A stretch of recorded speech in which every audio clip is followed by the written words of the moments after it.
What is going on, everybody? And it is now official that Gordon Hayward has now signed with the Celtics. So yesterday, it was, if you wasn't on Twitter, you missed out on a lot. So Gordon Hayward, at first, it was Gordon Hayward announced that he signed with the Celtics. But then I think 10 to 15 minutes after it came out, his agent came out and said, we have it. Well, Gordon Hayward didn't announce it himself. I think his agent probably got like too trigger happy and like sent it to Chris Haynes of ESPN, and Chris Haynes got it out first before anybody else. So, and Gordon Hayward, he was gonna write. Well, he wrote a piece the night before to the Players Tribune, and he was planning on releasing it on July 4th, kind of like how Kevin Durant and LaMarcus Aldridge did on July 4th the past 2 years. So it ended up getting out early because Gordon wanted to do it himself. And then I think 2 hours later after that's when Gordon Hayward officially released that piece in the Players Tribune named Thank You Utah, and officially announced his signing with the Celtics. So his deal with the Celtics is a 4-year, $118 million max deal with a player option for the 5th year. So the 5th year can be, it's either the 3rd or 4th year he has a player option. So it could turn out to be a lot more money than what he's initially getting.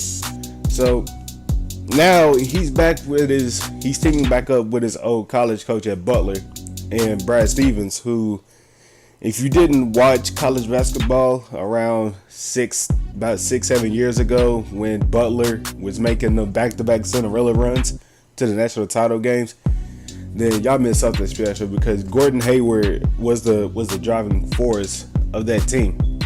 So now he's teaming back up with Brad Stevens. How does he fit in with the team? Well, obviously he's going to start at the 3. But now the problem lies where they have an overabundance of small forwards. Now they have 4. They have Crowder.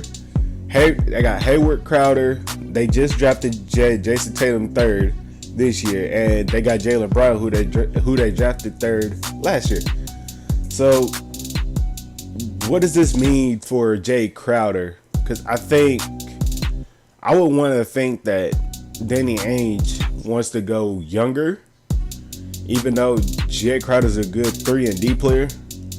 He's making $7 million, and I think he kind of wants to unload that contract for next season just in case. But if they don't trade him, I think he'll run that small ball 4 spot, because he can guard positions 2 through 4 pretty well, and he's good at spacing out the floor on offense with his ability to really shoot the 3. So we'll see how that actually works. But what does this mean for Boston? Well, obviously they're not going to win the championship because LeBron is still in the East. But with reports of LeBron possibly leaving next year, I think right now, with Boston making this signing, this is the best time for them to really make that move towards dominating the East again, like they did towards the mid to late 2000s with Ray Allen and all them. But now there are reports of they're not even done making moves this offseason, as they're also trying to acquire Marc Gasol from the Grizzlies. So that could really mean anything. Maybe they trade Al Horford. I mean, I would make the trade for Al Horford, as Marc Gasol is a more upgraded center he's better, and he's won Defensive Player of the Year, so he brings them a defensive presence that Al Horford hasn't really mastered yet. But we'll see what more moves that they make in this offseason. Jason Tatum has looked very well in summer league. Well, even though he only played one game, but that game against Philly, he did have 21 points. He looked very, very good, and he knocked down the game winner against them. So this whole Boston Celtics team, it's like they're right there, but it's like LeBron is still in the East, so it's like really hard for them to get over the hump. But with them possibly having the first 2 picks next year, because I think they got Brooklyn's and Philly's first round picks for next year. If I was them, and I had a talk with this one of my boys last night. If I was them, if they somehow get 2 top 5 picks, I'm gonna call up the Pelicans and I'm gonna see if they will want Anthony Davis for that.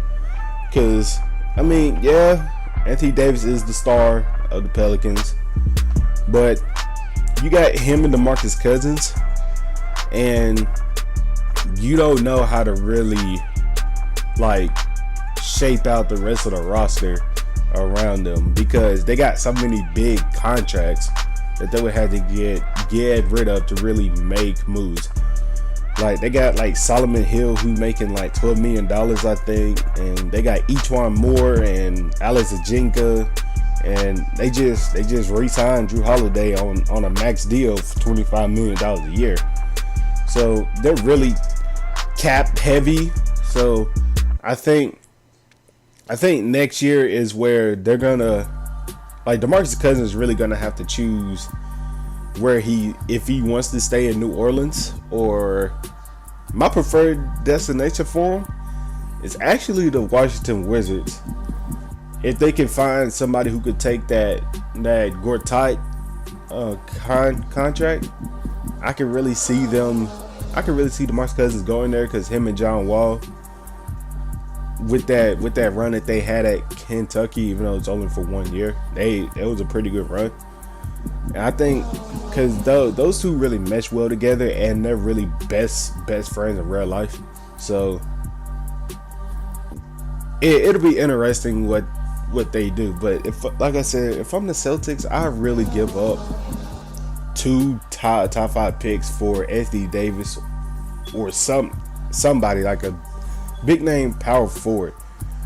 So like whenever LeBron leaves, supposedly, then you can go back to dominating the East like you did in the 80s, like the 60s, 70s, and 80s, and the mid to late 2000s.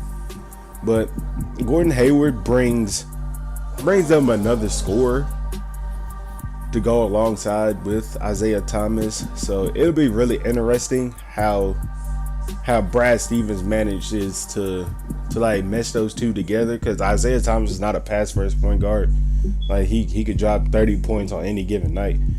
Gordon Hayward, I can see him being around that 20 point, around 20 points, while you have Isaiah Thomas averaging like 25, 26, maybe even 30. It depends how he comes out next year. But it's gonna be cool to see Hayward like really mentor Jason Tatum, who, like I did say, he's a very good player. He just has to mold into his play style. He's a very good shot creator, like a Danny Granger type.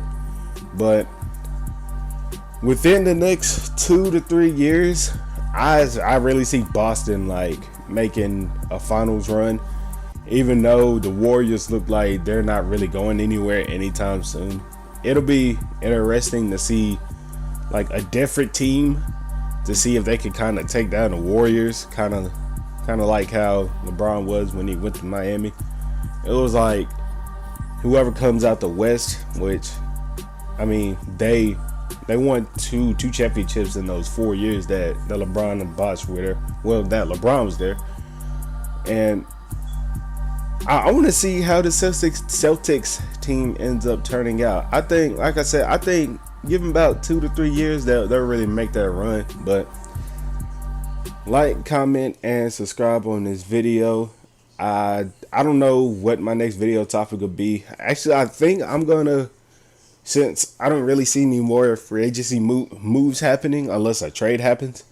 I don't really see myself uploading any like news or anything, but like I have a couple ideas. I have like want to do like an expansion my leagues kind of, and go back to uploading my WWE videos where, because I'm pretty far right now. I can tell you now, I'm not going to spoil what exactly happened, but I'm past SummerSlam and I just got past Night of Champions. So I'll I'll push those out.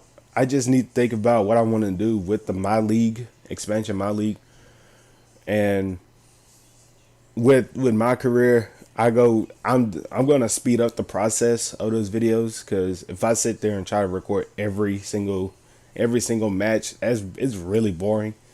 So I'm gonna turn that into a storyline kind of thing, but I'm definitely gonna start pushing those out more. But I will see you guys next time. Oh, also let me know, y'all thoughts on this signing. Is it good, bad? Like where do you see the Celtics going in like a few years? You see them winning the championship, but like I said, like, comment, and subscribe, and I'm out.